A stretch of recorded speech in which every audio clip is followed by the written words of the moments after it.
একসময় মানুষ পণ্য বিনিময় করত বাজারে যেয়ে, তারপরে আসলো মূল্যবান ধাতু, তারপরে কাগজের টাকা, তারপরে প্লাস্টিক মানি, এখন cryptocurrency, digital money.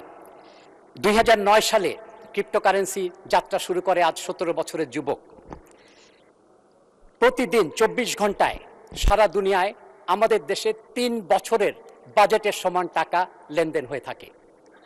Europe, America, Australia, দুনিয়ার সমস্ত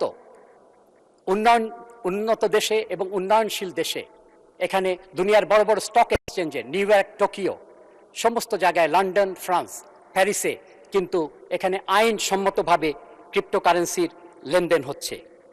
আজ থেকে 117 বছর আগে যদি কেউ 100 টাকা দিয়ে ক্রিপ্টোকারেন্সি কিনতেন, বিটকয়েন, এটার মূল্য হতো আজকে 1 কোটি টাকা। কিন্তু যদি এই টাকা কেউ ব্যাংকে রাখতেন 17 বছর আগে, সেটা হতো মাত্র 800 টাকা।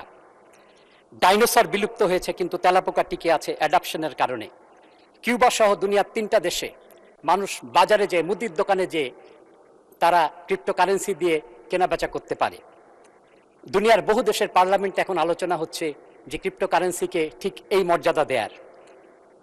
আমেরিকার অর্ধেকের বেশি স্টেটে কিন্তু রাষ্ট্রীয় রিজার্ভ হিসেবে বিটকয়েনকে নেওয়া হয়েছে। এখানে রাজস্ব আয়ের উৎস হতে পারে, কারণ ক্রিপ্টোকারেন্সিতে ফাঁকি দেওয়ার কোনো কায়দা নেই।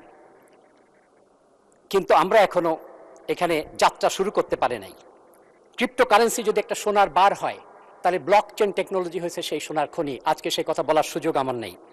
তাই আমি অনুরোধ করব, অর্থ, আইন এবং বাণিজ্য মন্ত্রণালয় নিয়ে অনতিবিলম্বে একটি কমিটি গঠন করে যথাশীঘ্র মহান সংসদে একটি রিপোর্ট পেশ করা হোক, এবং আমার বিশ্বাস সেই রিপোর্ট এটার পক্ষেই কথা বলবে, এবং আমরা 17 বছর পেছনে আছি, কিন্তু আমরা আমাদের যাত্রা শুরু করতে পারবো, এই আশা করে আমি শেষ করছি।